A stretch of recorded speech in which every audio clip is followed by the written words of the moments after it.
Ok, muchas gracias a la Universidad Simón Bolívar, al Instituto de Investigaciones Históricas Bolivarium, a Carolina Guerrero, que también dirige este centro de importantes investigaciones en Venezuela. Y bueno, gracias a todos por su asistencia. Bueno, esta conferencia se titula El neoanarquismo, su vigencia y eficacia para resolver problemas sociales y políticos contemporáneos. Entonces, comenzaré por decir que a los fines de exponer acerca de una doctrina frecuentemente tergiversada, comenzaré por aclarar el significado de algunos términos para determinar de qué manera hoy el neoanarquismo se convierte en una doctrina que muestra su eficacia para resolver problemas políticos y sociales contemporáneos. Les diré que el anarquismo es una filosofía social que surge en Europa durante la primera mitad del siglo XIX, con el nacimiento de la sociedad industrial, el nacimiento de la clase obrera y luego de la Revolución Francesa. El anarquismo se manifiesta como reacción luego de la aparición del Estado moderno. El primero que se pronunció anarquista es Pierre-Joseph Proudhon, porque detesta la anarquía social. Durante el siglo XX se ha demostrado que el anarquismo evoluciona en el neoanarquismo, el cual enfrenta y es eficaz para abordar problemas políticos contemporáneos. Bueno, en primer término diré que en sentido estricto, el anarquismo es un ideal que desde sus inicios se vincula a la idea de utopía, aunque la mayoría de sus pensadores lo consideran realizable. El anarquismo es una doctrina ética política donde la solidaridad, la libertad y el apoyo mutuo se entremezclan.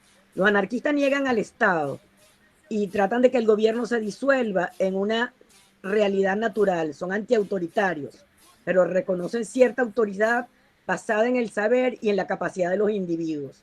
Son contrarios a la democracia representativa y están a favor de la democracia directa. No existe consenso entre ellos en cuanto a la propiedad. Algunos se pronuncian por el colectivismo, otros por el mutualismo y otros por el comunismo.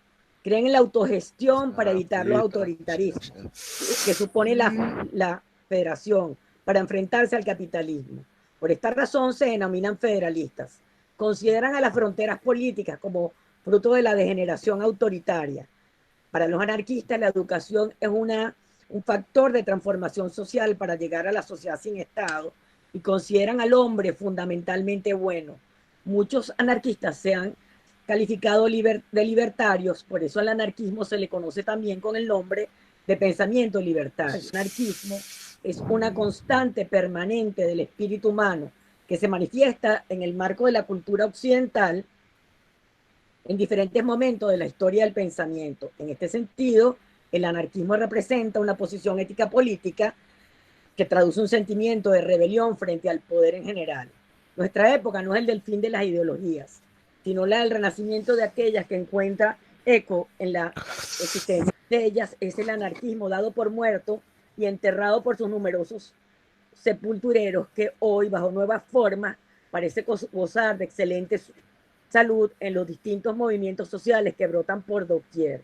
Pensamos que el anarquismo se adelantó a los tiempos. Hoy en día nos encontramos con algunos hechos tales como movimientos emanados de la sociedad civil contemporánea, los cuales tienen caracteres anarquistas y neoanarquistas, como lo iremos explicando a través de esta exposición. Me referiré a dos concretamente. Uno es el movimiento San Isidro en Cuba y el segundo es una organización no gubernamental. En cuanto al movimiento San Isidro en Cuba, les diré que nació a finales de noviembre de 2018. Los activistas del movimiento San Isidro se reunieron por primera vez en las calles de La Habana y para manifestar frente al Ministerio de la Cultura para la derogación del proyecto de ley 349 destinado a restringir la creatividad de la actividad artística en la isla.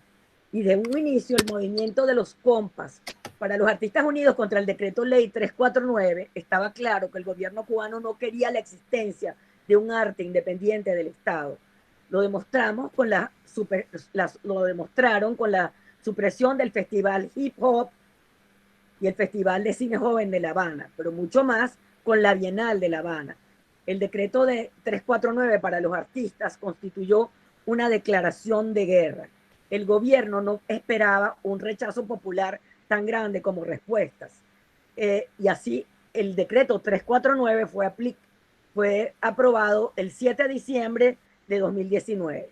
El acoso, las amenazas, los arrestos se hicieron luego de la cita que se dieron frente al Ministerio de la Cultura, como aparece allí en la lámina a la derecha. Varios artistas que participaron en la reunión fueron rodeados por la policía y fueron encarcelados durante horas. El corto tiempo que estuvieron encarcelados demostró que las repercusiones internacionales de la represión nos hizo esperar, pero esperar que el gobierno cubano reconozca públicamente un error es una utopía, por el hambre y sus consecuencias. Después de una semana de huelga de hambre y sed de los integrantes del movimiento San Isidro, la policía irrumpió en la sede del movimiento el jueves 27 de noviembre por la noche para poner fin a la huelga de hambre y sed de estos artistas, exigiendo la liberación del rapero Denis Solís. Expulsaron a Luis Manuel Otero Alcántara y a otros 14 cubanos de la sede del movimiento San Isidro. Los acusaron de ayudar a la difusión de la epidemia del COVID-19 por todos los medios de comunicación cubanos. Patria y Vida, la polémica por la canción de un grupo de artistas cubanos que fue duramente criticada por el gobierno de la isla y que llevó al presidente Miguel Díaz-Canel a escribir 3 tweets. La misma canción hizo que la televisión estatal y los diferentes medios de comunicación estatales publicaran el himno nacional y lo cantaran una y otra vez y atacaran a la canción Patria y Vida, un tema que cuestiona al gobierno del país comunista y denuncia la situación política y económica que atraviesa la isla. Compuesto por los famosos artistas cubanos como Yotuel Romero, December Bueno, el dúo Gente de Zona y los raperos Michael Osorbo y el Funky. El tema superó 1 millón de reproducciones en YouTube en 72 horas. Hoy lleva mucho más de 4 millones de reproducciones en YouTube. Letra de la canción Patria y Vida. Y eres tú mi canto de sirena, porque con tu voz se van mis penas. Y este sentimiento ya está añejo, tú me dueles tanto, aunque estés lejos. Hoy yo te invito a caminar por mis solares para demostrarte de qué sirven tus ideales. Somos humanos, aunque no pensemos iguales. No nos tratemos ni dañemos como animales. Esta es mi forma de decirlo. Llora mi pueblo y siento yo su voz. Tú 5-9, yo 2-2. 60 años trancado el dominó. Bombo y platillo a los 500 de La Habana. Mientras en casa, en las cazuelas, ya no tienen jama. ¿Qué celebramos si la gente anda deprisa, cambiando al Che Guevara y a Martí por la divisa? Todo ha cambiado, ya no es lo mismo, entre tú y yo hay un abismo. Publicidad de un paraíso en Varadero, mientras las madres lloran por los hijos que se fueron. Tú 5-9, yo 2-2, ya se acabó. 60 años trancado el dominó. Mira, ya se acabó, tú 5-9, yo 2-2, ya se acabó. 60 años trancando el dominó. Somos artistas, somos sensibilidad, la historia verdadera, no la mal contada.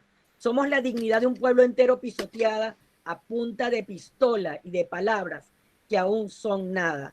No más mentiras, mi pueblo pide libertad, no más doctrinas. Ya no gritamos patria o muerte, sino patria y vida, y empezar a construir lo que soñamos, lo que destruyeron con sus manos. Que nos siga corriendo la sangre por querer pensar diferente. ¿Quién le dijo que Cuba es de ustedes? Si mi Cuba es de toda mi gente. Ya se venció tu tiempo, se rompió el silencio, ya se acabó la risa y el llanto, ya está corriendo, se acabó y no tenemos miedo. Se acabó el engaño, ya se acabó con 62 haciendo daño. Ya se acabó tu 5-9, yo 2-2, ya se acabó. 60 años trancado el dominó. Mira, se acabó tu 5-9, yo 2-2, ya se acabó. 60 años trancando el dominó. Patria y vida, patria y vida, patria y vida. 60 años trancado el dominó. Nos referiremos a la ONG Médicos Sin Fronteras, de la cual aparece una noticia el pasado 20 de diciembre en Open Democracy. sobre el nuevo ataque del gobierno de Venezuela. En ejecución de su plan sistemático de asfixia y hostigamiento, Maduro manda a vigilar las cuentas bancarias de las ONG venezolanas. Médicos Sin Fronteras afirma lo siguiente, abro comillas: nuestro trabajo está guiado por la ética médica y por los principios de la acción humanitaria.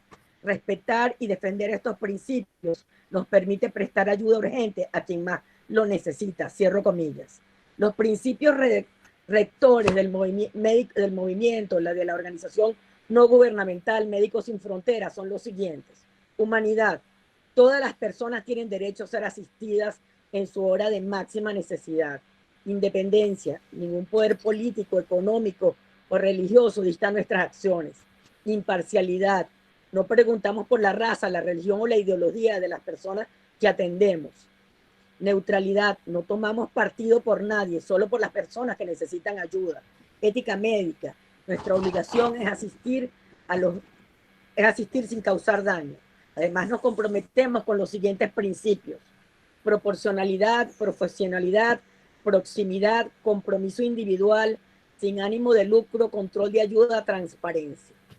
La Asamblea Constituyente de Médicos Sin Fronteras se celebró en París en 1971 y anunció en titulares del nacimiento lo siguiente: somos una gran movilización de voluntades determinadas a derribar las fronteras que se alzan entre quienes la vocación de salvar, de atender a las víctimas de la barbarie humana y los desarreglos de la naturaleza. La crisis mundial. La crisis mundial supone problemas de población, de insuficiencia de recursos para satisfacer las necesidades básicas del hombre, de recursos humanos y naturales inequitativamente distribuidos. Por eso, al pensar en ofrecer respuestas a estas dificultades, hay que recordar algunos principios libertarios, tales como el rechazo a las formas de dominación, aceptación en las formas de interacción humana basadas en la cooperación, autonomía, respeto de la persona, una visión ecológica de la naturaleza y la sociedad en general. El tema de las crisis del socialismo surge en virtud de que quizás los anarquistas del mundo estén de acuerdo en que será necesario reconocer que el anarquismo en el pasado fue incapaz de recoger el apoyo de la mayoría de la población del mundo.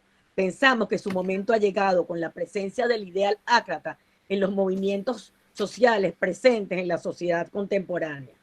Hoy cualquier proyecto liberador deberá trabajar en aquellos estratos emergentes con los oprimidos de siempre. Ellos serán siempre cambios, elementos potenciales de cambio social, tales como las mujeres, las minorías étnicas o los individuos que escogen modos o estilos de vida cultural o sexual no ortodoxos.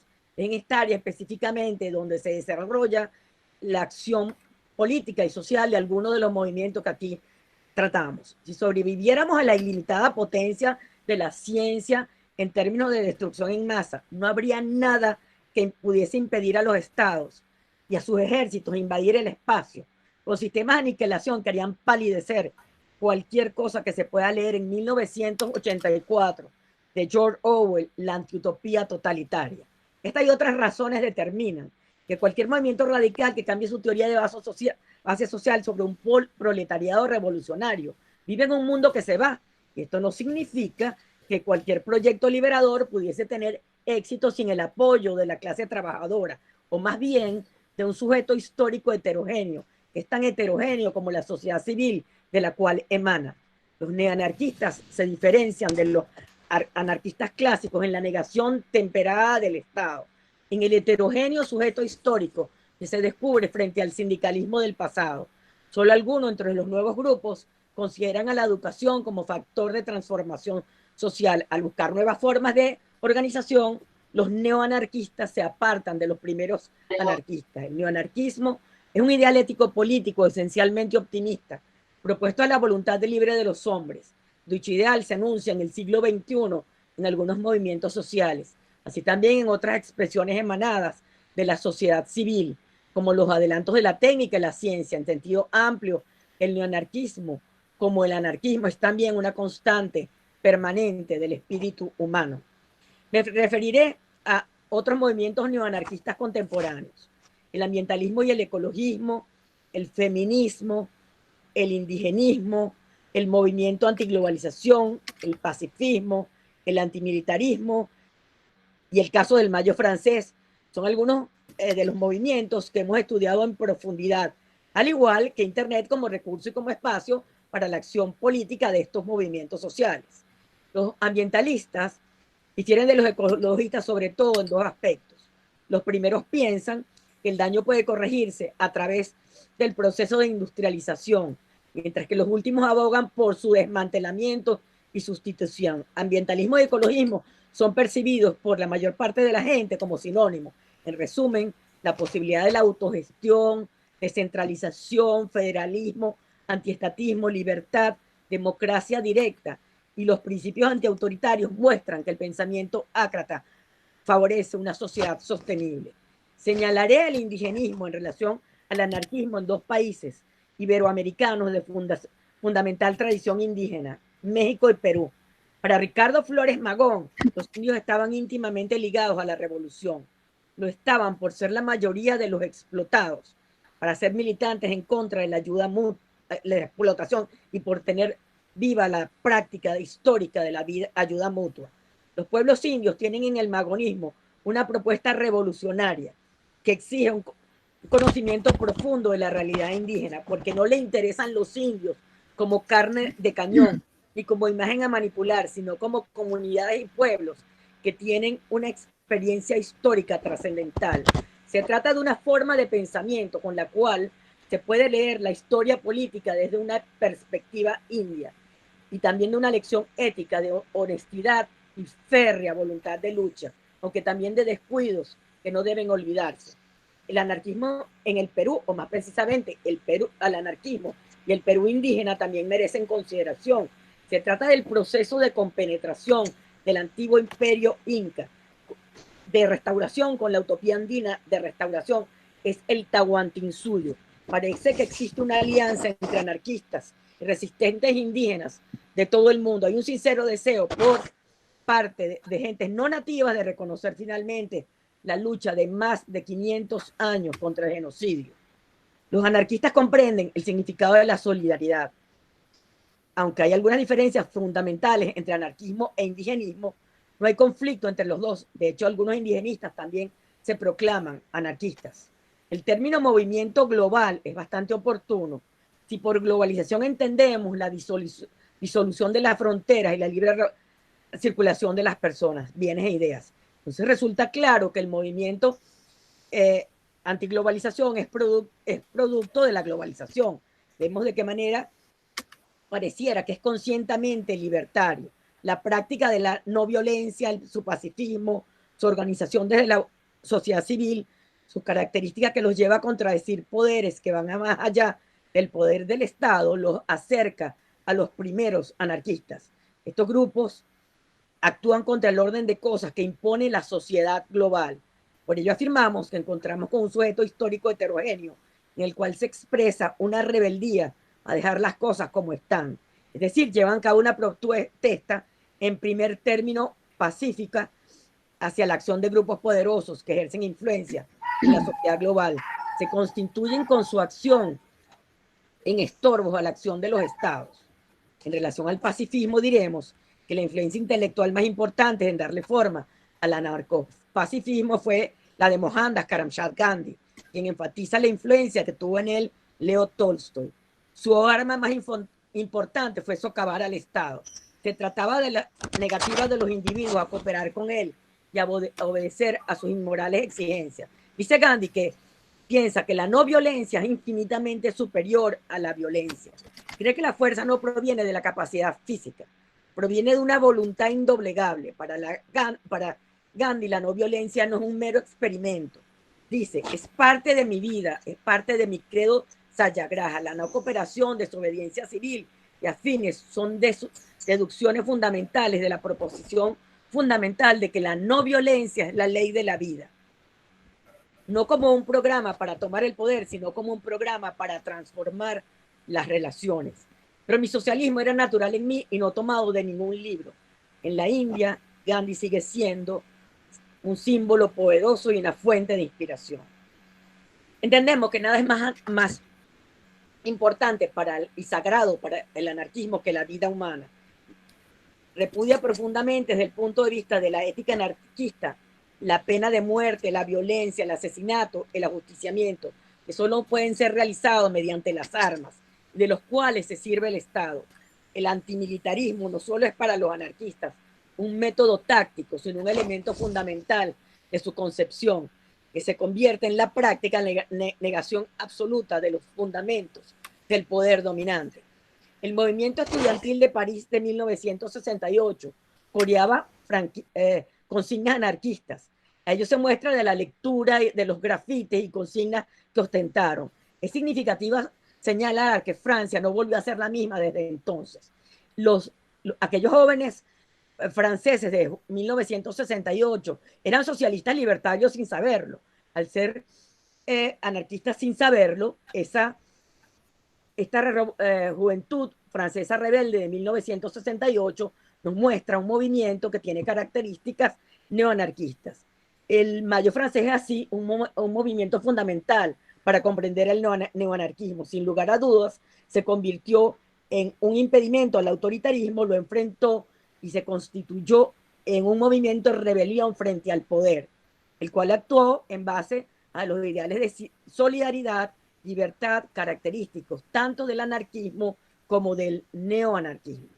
Luego de la caída del comunismo ruso, el anarquismo evolucionó en neoanarquismo.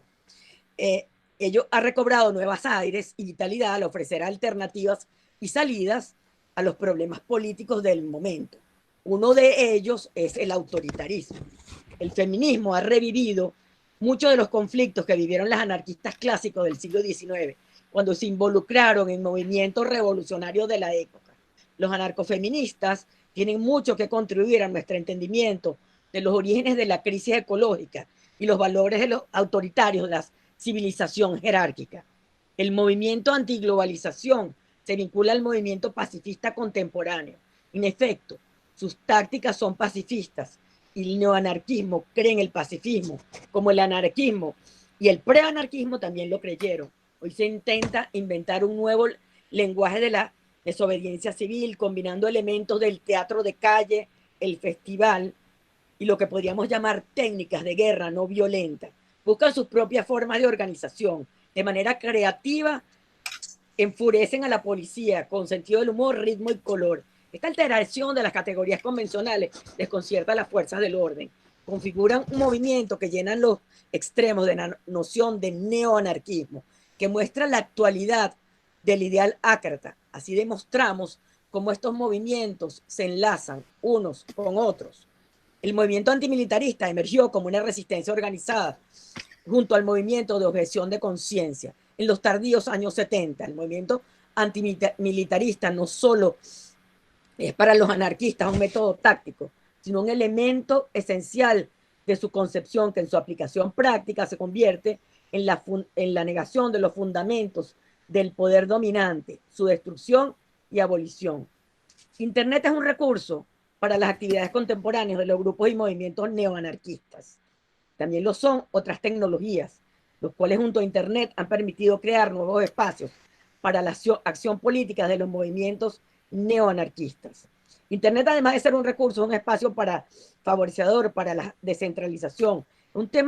La descentralización es un tema que toca el corazón de los principios neoanarquistas.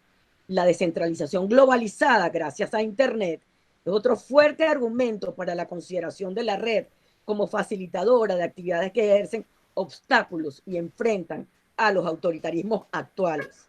Internet puede convertirse también en un medio para la vigilancia. En una serie de países se ha debatido el tema de la puerta trasera de Internet, el acceso a las identidades por parte de los gobiernos, a fin de ejercer la vigilancia en el ciberespacio como mecanismo de control del correo electrónico. A esto se han opuesto los mecanismos de alta encriptación para garantizar una privacidad auténtica. Internet es un espacio en el cual los códigos ofrecen oportunidades al ejercicio infinito de la libertad. Hoy el telégrafo, el teléfono, la radio y especialmente la computadora han unido al mundo de una manera tal que supone peligros. Exploramos las posibilidades que la encriptación ofrece contra los autoritarismos o por el contrario, a su favor. En la era de la computación, los gobiernos tienen una poderosa arma para seguir el disentimiento, el espionaje, la supervisión electrónica. Ya no solo nos espían nuestras conversaciones telefónicas, sino también que es posible seguir el mensaje de nuestros emails, el contenido, también los algoritmos.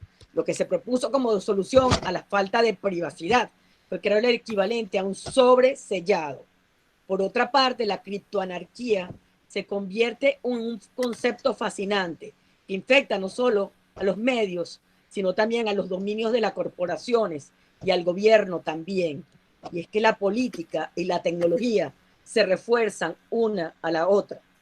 Vivimos en un mundo en el cual el tema de la violencia es uno que invade todos los espacios. No nos sentimos seguros en ninguno de los extremos. La seguridad cobra un área distinguida en las preocupaciones del hombre moderno. Pareciera que no podemos prescindir de la sombra del terror, la cual traerá consecuencias con fronteras menos abiertas que contrasta con la apertura que nos permite Internet. Hoy este problema presenta nuevas formas en ocasión de la pandemia. Pensamos que se ha reivindicado el anarquismo, también que se ha evidenciado su vigencia y eficacia para resolver problemas sociales y políticas contemporáneos, así como movimientos que enarbolan raíces neoanarquistas se hacen una y otra vez presentes para oponerse a los autoritarismos y neoautoritarismos que siguen brotando de uno u otro extremo del planeta. El anarquismo nos coloca ya así, más allá de la servidumbre voluntaria. Al corazón del pensamiento político defiende Lavoisier, filósofo político renacentista, quien en su texto sobre la servidumbre voluntaria nos dijo: resolveos a no servir más y seréis libres. La libertad proviene de quienes la desean. Jamás estamos seguros de un amo, quien tiene la posibilidad de ser amo si así lo desea. Desobedecer caerá como un coloso con pies de barro. Es así como vemos en Lavoisier la invitación a devenir libres, porque nacemos con nuestra libertad, pero también con nuestra voluntad de defenderla. No dependemos ya de una vanguardia iluminada del proletariado, como diría Michel Onfray en su posanarquismo explicado a mi abuela. Adviene porque se rechaza darle al poder lo que habitualmente se le da para existir. Hoy en día, en un mundo en plena pandemia, concluimos señalando el advenimiento de lo que Michel Onfray llama el principio de Gulliver, una nueva lógica que termina con el modelo mesiánico. Es la historia del gigante Gulliver, narrado por Jonathan Swift, la cual indica que este gigante pudiese ser detenido e inmovilizado en el suelo se debió a la multiplicación micrológica de cada pequeño hilo con el cual fue atado Gulliver. La suma de pequeñas fuerzas constituye una potencia formidable. Así sí hay revolución. Ya no se hará por lo alto, con violencia, sangre y terror, sino por lo bajo, de manera inmanente, contractual, capilar, rizomática, ejemplar. El trabajo no escasea. Muchas gracias. En el análisis sobre el neoanarquismo, veo una retórica romántica que le atribuye a todos los movimientos neoanarquistas una suerte de bondad política, de bondad en sus propósitos y también en sus recursos, en sus medios de manifestación.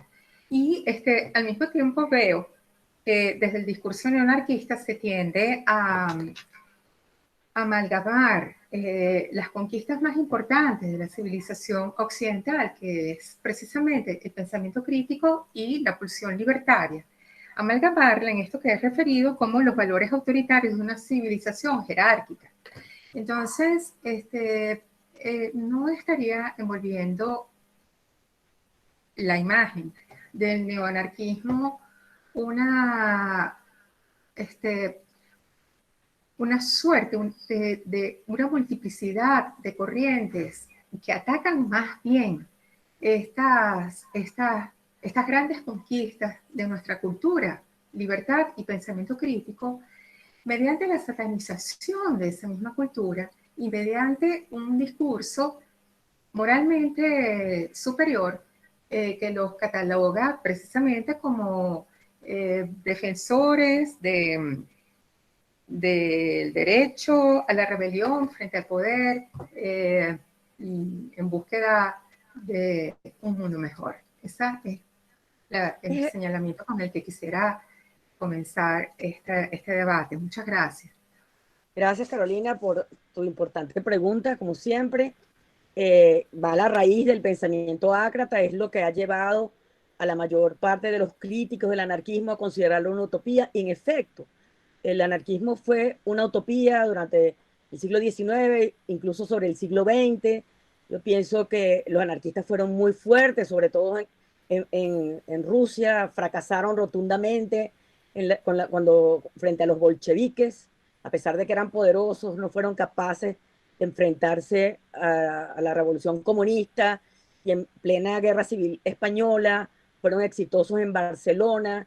Y bueno, mira, en definitiva pienso que cuando se vieron frente al poder y, y aquella revolución brotó de una manera espontánea y se produjeron los de la democracia directa, los anarquistas españoles tuvieron miedo, es lo que yo siento.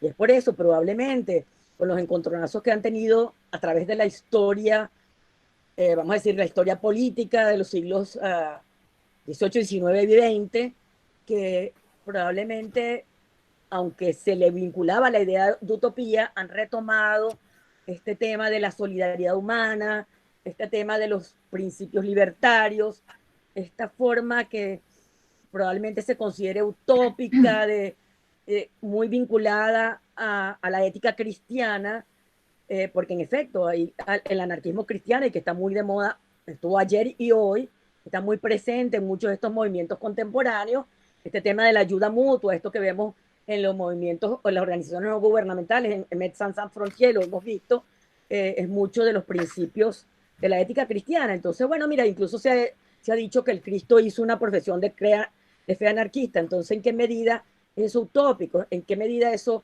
contradice los valores o, las, o los avances alcanzados en la civilización occidental? Bueno, sería una pregunta que quedaría pendiente, pero o sea, sí siento que los principios rectores que llevaron a los anarquistas iniciales, pues están presentes en la sociedad civil contemporánea de esta manera, no probablemente para tomar el poder, porque ya se vio que al verse colocados con las aspiraciones de los antiguos anarquistas, pues mira, hay que reconocer que tuvieron miedo. Entonces, pues quiero mantenerlo como un ideal presente en la sociedad contemporánea en el que, que, que, que no niega los valores de la democracia occidentales que hemos conseguido luego de la Revolución Francesa, sobre todo de todas las revoluciones. No los niega para nada, sino que pueden coexistir. Y creo que hoy el movimiento neoanarquista es mucho más humilde en sus aspiraciones. María Hay Pilar. un comentario en el chat de la profesora María Pilar Puig. Un saludo a la profesora María Pilar Puig, que es la directora del Centro de Estudios Humanidades de posgrado de la Universidad Central de Venezuela. La doctora Puig señala, el derecho de resistencia frente al poder no es un derecho, es una obligación. Un comentario para... Que tenemos un derecho consagrado a resistir, pero tenemos un derecho natural que viene antes del derecho positivo, y eso lo convertiría en una obligación moral. Por eso que es un ideal ético político el anarquismo. No sé si responde la pregunta. Es anterior, se respondería dentro del derecho natural. La profesora Yajaira Freites pregunta, ¿qué es el pensamiento ácrata? Parece que de acuerdo con tu categorización, el neoanarquismo recoge aquellos ideales de la utopía socialista que al parecer estuvo más vinculado a los asuntos políticos y tiene un pasivo en los otros aspectos de la vida del hombre y del ciudadano. El neoanarquismo negaría el hecho de la utopía socialista porque ya no apunta hacia allá, hacia la desaparición de los órganos de la democracia representativa, sino que se expresa de otra manera, es decir, ha buscado otra forma de organizarse se ha reinventado, para decir un término moderno o de moda, para, para ejercer en la práctica los principios que inspiran a los libertarios del siglo XXI. Últimamente en América Latina se han producido una serie de hechos interesantes, como son las manifestaciones de las mujeres en México por sus derechos, en defensa de sus derechos, la situación de los indígenas en Ecuador, ¿cómo se llama? De defender la candidatura de un indígena que llegó y que estuvo a punto de estar en la elección que se va a producir a muy corto plazo, la situación en Chile, donde se logró que las elecciones que se produjeron en Chile llevaran a un cambio, a que se modificara la Constitución. Inclusive yo incluiría también las grandes manifestaciones que se han producido en Colombia como consecuencia de las muertes que se han llevado a cabo contra los líderes sociales. ¿Cómo clasificaríamos, profesor Escobar, ese grupo, ese conjunto de manifestaciones que se han producido en América Latina y que realmente me parecen que cumplen un papel significativo, profesor Escobar? Ok. Pero a mí me surge una inquietud, que es una inquietud que yo vengo teniendo desde hace muchísimo tiempo, y es lo que tiene que ver con la delimitación o la acotación que tiene que hacer el anarquismo y todas las corrientes que están dentro de ella. Entonces, en ese sentido, hay 3 puntos que diría yo que siempre me han generado una inquietud. El primero es el tema de la defensa y la seguridad. El otro tiene que ver con el tema de la justicia, con las normas, y el otro tiene que ver con la delimitación entre derechos positivos y derechos negativos. Entonces, yo quisiera saber cuál es su opinión al respecto. ¿Quién se encargaría de la justicia? ¿Quién se encargaría de la seguridad? ¿Y, quién tomaría las riendas, por ejemplo, de la defensa?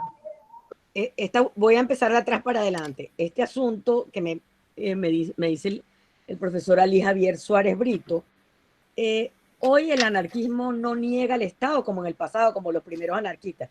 Los neoanarquistas tienen una negación temperada del Estado, es decir, conviven con el Estado. Ellos ya no niegan al Estado. Los nuevos anarquistas han buscado estas nuevas maneras de expresarse, y ahí lo podemos ver en el movimiento San Isidro en Cuba, cómo ellos van y con unas formas creativas alteran las categorías convencionales del régimen totalitario cubano. Sale el ministro de la Cultura a tratar de convencerlos, y ellos le dicen: no vamos a hablar con usted porque sencillamente usted tiene allá a la policía, usted está repeliéndome a mí con las armas. Es decir, al centro del movimiento neoanarquista contemporáneo está el pacifismo. Entonces, este tema del derecho positivo, pues por supuesto que lo aceptan, y el derecho que está por encima, al corazón del pensamiento ácrata, es el derecho natural, el justnaturalismo, es lo que está claramente allí y expresan estos movimientos sociales. Ahora, esto se ve muy bien en este movimiento contemporáneo, que no creo que sean inconscientemente libertarios, porque allí dentro de los talleres del movimiento San Isidro hay inspiración ácreta desde la antigüedad. Hay algunos que citan a Lao Tse, y Lao Tse es chino, porque hay que ver que hay una prehistoria del anarquismo, y el anarquismo lo había en China. Si hay una profesión de fe ácrata en el Cristo, entonces es una constante permanente del espíritu humano, y así es como se manifiesta hoy el anarquismo.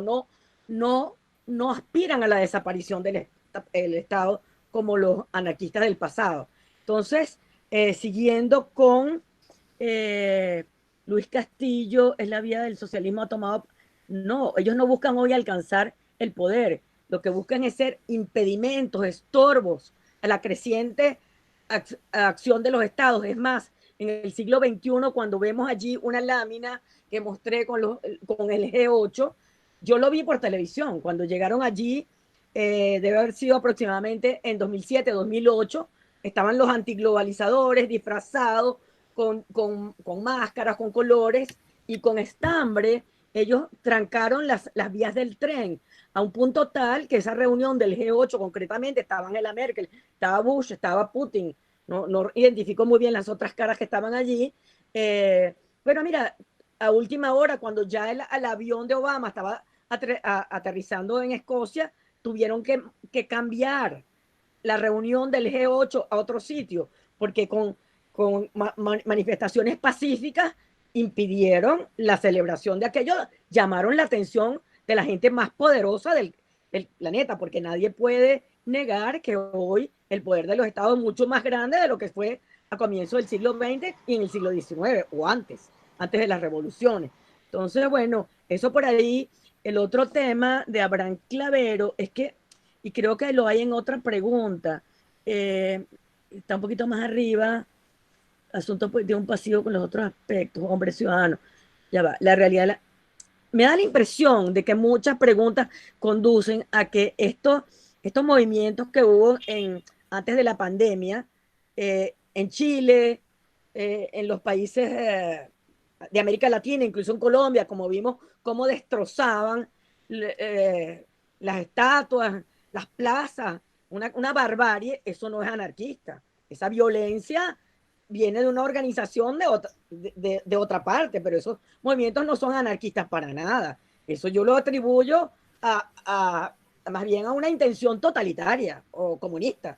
No sé de dónde viene, pero eso no tiene nada que ver con los principios ácratas y lo que hemos expuesto aquí. O sea, no tiene nada que ver con el sentir de los movimientos ecologistas, ambientalistas, los anarcofeministas, los pacifistas. No tiene que ver. Yo no lo veo ninguna atadura o ninguna relación entre esos movimientos que hubo en Hispanoamérica antes de la pandemia con los movimientos ácratas. Para nada. El caso de la pregunta del profesor Clavero, el embajador Clavero, tal vez yo pueda responderle, porque no conozco muy bien el caso del candidato de Ecuador, pero en el caso de Bolivia, allí eligieron el movimiento al socialismo, eligió a Evo Morales, y Evo Morales sí venía de los cocaleros de Bolivia, y decían los cocaleros de Bolivia, Evo Morales decía, una cosa es la cocaína y otra la hoja de coca, y ahí en la sociedad boliviana, si es que hay una influencia ácrata importante que viene de atrás, y yo lo vinculo a esa utopía andina del Tahuantinsuyo, de restauración del antiguo imperio inca, y que en Bolivia es muy poderosa, y que en muchos casos le ha otorgado poder para tomar el poder y otras veces ¿sabes? Para acercarse al poder o para asumirlo, como el caso de Evo Morales, que viene de este movimiento que tiene profundas razones ácratas, y que ese movimiento indigenista de Bolivia, probablemente Evo Morales tenía una fortaleza en esa sociedad boliviana que no se parece nada a la fortaleza que pudo haber tenido Hugo Chávez en Venezuela, pero que en Bolivia muchas veces le ha dado fuerzas para tomar el poder, otras para perderlo, como en el caso de Evo Morales. Esto que está ocurriendo en la sociedad boliviana de hoy no tiene nada que ver con el apoyo que tuvo de la sociedad civil boliviana y del movimiento al socialismo del cual venía Evo Morales en los años en que ganó las elecciones y llegó a la presidencia. Pero una vez que toma el poder, se convierte en el jefe del Estado, el amo de la palabra. Quien es el amo de la palabra no puede ser ácrata. Maneja los recursos, ya no maneja el tema de la autogestión, que es necesaria, es inherente tanto al pensamiento anarquista como neoanarquista. Entonces, se acerca Evo Morales al anarquismo, pero también no es completamente anarquista por el hecho de que asumió el poder, y eso hay una negación del Estado para el pensamiento ácrata. Y en cuanto al vandalismo de los movimientos sociales, yo de verdad que no les veo, los movimientos en Latinoamérica, no le veo vinculación para nada con el anarquismo. Sí lo veo mucho en Cuba, y digo, caramba, qué sociedad civil tan avanzada, cómo se ponen de acuerdo. Eso están en Instagram, están en Facebook, están en YouTube. claro, cuando grabaron la canción, eso lo hicieron desde de Miami. Ellos tienen un internet muy precario, eh, tienen un interés tienen un internet muy precario, compran una tarjeta que les dura 1 hora y así todo, cada vez que van a mandar un mensaje, dicen nos quedan tantos minutos y mandan los mensajes. Si ustedes se meten en el Movimiento San Isidro, en la cuenta de Instagram, bueno, el lenguaje, la convocatoria a la sociedad civil para convocar a una unidad es una cosa impresionante, es una organización de la sociedad civil que claramente está organizada de abajo hacia arriba, consciente o inconscientemente libertario, pues allí yo sí veo una raíz ácrata importante. En el tema de la ONG Médicos Sin Fronteras lo veo en el amor a la libertad y en la ética médica que defienden los miembros de Médicos Sin Fronteras. Entonces, bueno, mira, en cuanto ya Jesús Bautista se va, pero él preguntaba algo del criptoanarquismo, y el criptoanarquismo es una defensa a los peligros que presenta Internet, porque está claro que si viene un espacio para la libertad, se puede convertir en una herramienta para el sistema totalitario, porque ya van mucho más de espiarnos nuestras conversaciones telefónicas, sino que pueden seguir no solamente el rastro de nuestros emails, sino que a través de o sea, nos siguen cualquier cosa que nosotros digamos, nos están espiando por todos lados. Entonces, una herramienta que se puede convertir en todo lo contrario. Lo que la teoría anarquista contemporánea, que se ocupa de los temas de la criptoanarquía, ha dicho, es que se han inventado una especie de sobresellado para embrollar la información, para desordenarla. Así como la criptoanarquía se convierte en un concepto fascinante, pero que también puede servir para dar más poder a las corporaciones que ya son poderosas. Entonces es un tema como delicado, que al mismo tiempo que favorece la libertad del Internet, esa parte trasera de Internet se convierte en un peligro porque también puede favorecer los nuevos autoritarismos. Es esto, pues. ¿Cómo se vinculan hoy en día las categorías protesta pacífica y anarquismo? Bueno, mira, eso, Alfredo Abella, si lo veo, claro, si uno ve la protesta, sabes que las marchas que hubo en Venezuela, cada vez que nosotros nos convocaban, vamos a decir la de 2017, que es la que tengo más fresca, que nos convocaban por Twitter y nos decían, no sabíamos para lo que íbamos, pero al día siguiente es un plantón. A mí me parece que la sociedad venezolana dio unos ejemplos increíbles de elevación de la educación, porque esto supone altísimos niveles de educación, organizar la sociedad de abajo hacia arriba. Entonces yo creo que sí, nosotros hicimos montones, hemos hecho montones de protestas pacíficas. No sé cómo va a resolver el problema de las vacunas, pero tenemos en el pensamiento ácrata una fuente inagotable de maneras de enfrentar el poder del Estado para prohibirnos las vacunas. Ahí tendremos que ver cómo damos la respuesta. Mira, ¿qué es el pensamiento ácrata? De una manera sencilla, es un ideal ético político planteado a la voluntad libre de los hombres. Eso es. Ya los anarquistas contemporáneos se han resignado que el Estado no va a desaparecer. Usted se refiere de derecha izquierda. Eso obedece a la vieja forma de pensar en días. Mira, a mí me simpatiza mucho el pensamiento anarquista, si no me pasaría leyendo tanto sobre anarquismo. Y yo me siento ubicada en la posición del centro. O sea, y en todos los aspectos de mi vida siempre voy al centro. Entonces, claro, el movimiento anarquista va de uno a otro espectro. Hay de izquierda, claro que han habido radicales de izquierda, pero yo pienso que mientras más a la izquierda, más se apartan de los ideales ácratas. Entonces, bueno, mira, probablemente comprendan todo el espectro.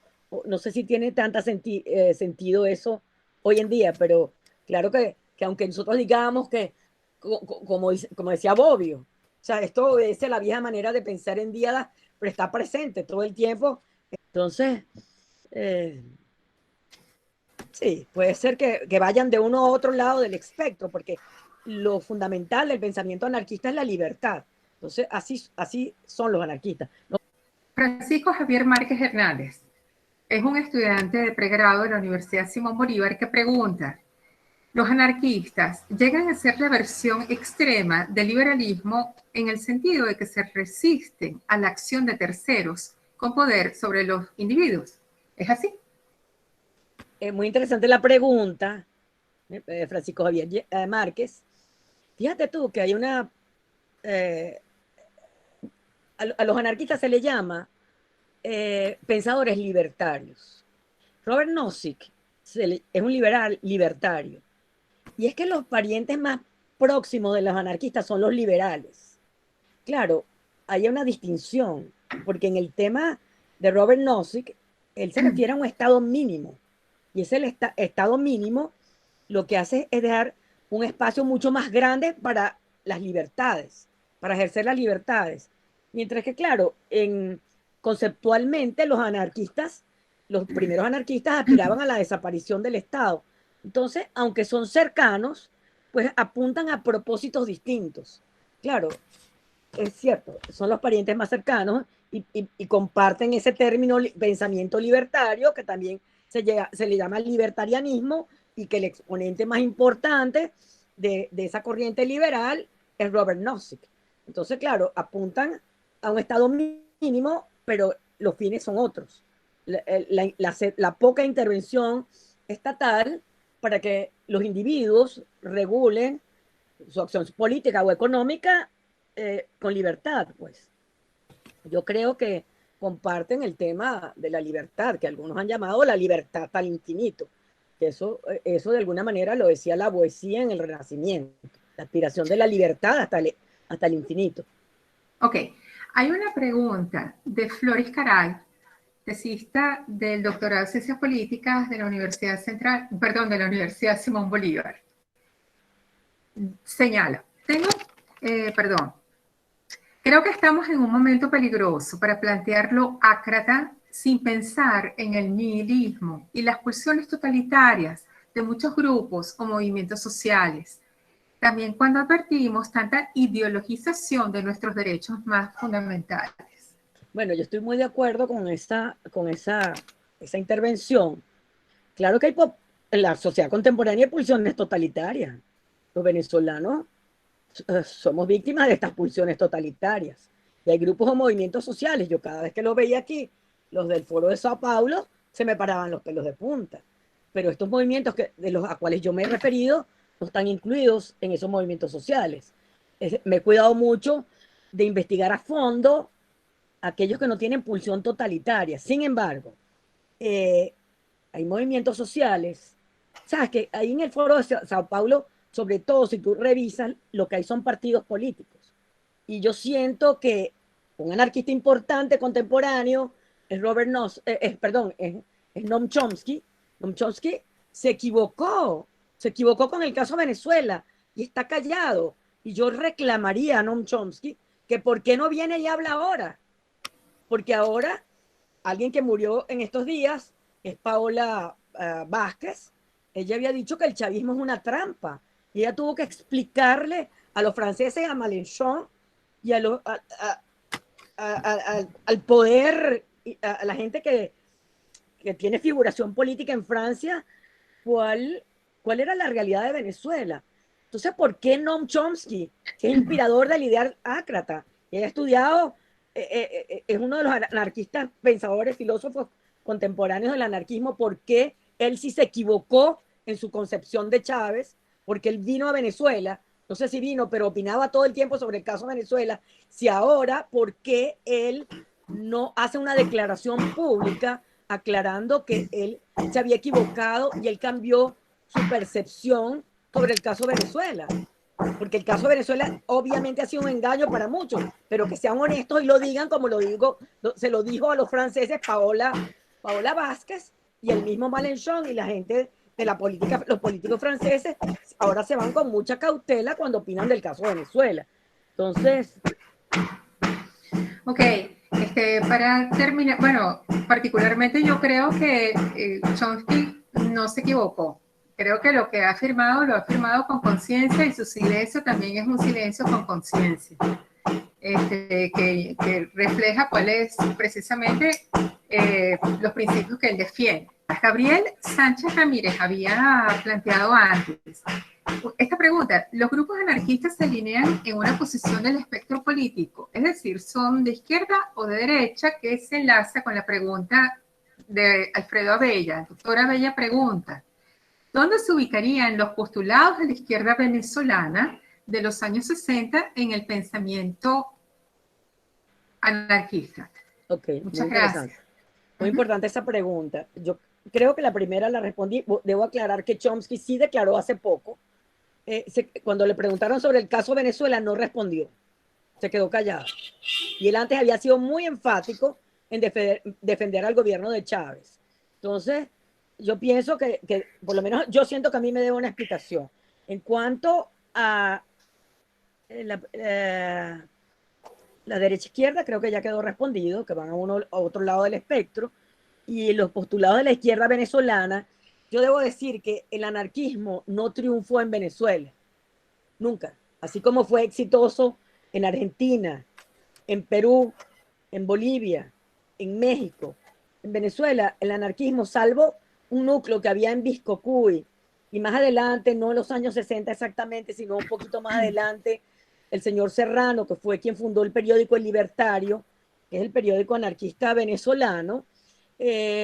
Aquí no hubo una repercusión en el anarquismo. Sí lo hubo en Cuba y sí lo hubo en México. Fueron muy importantes. En España el anarquismo es sumamente importante. Y bueno, mira, yo creo que ahora yo he investigado y siguen habiendo comunidades ácratas en el estado Lara.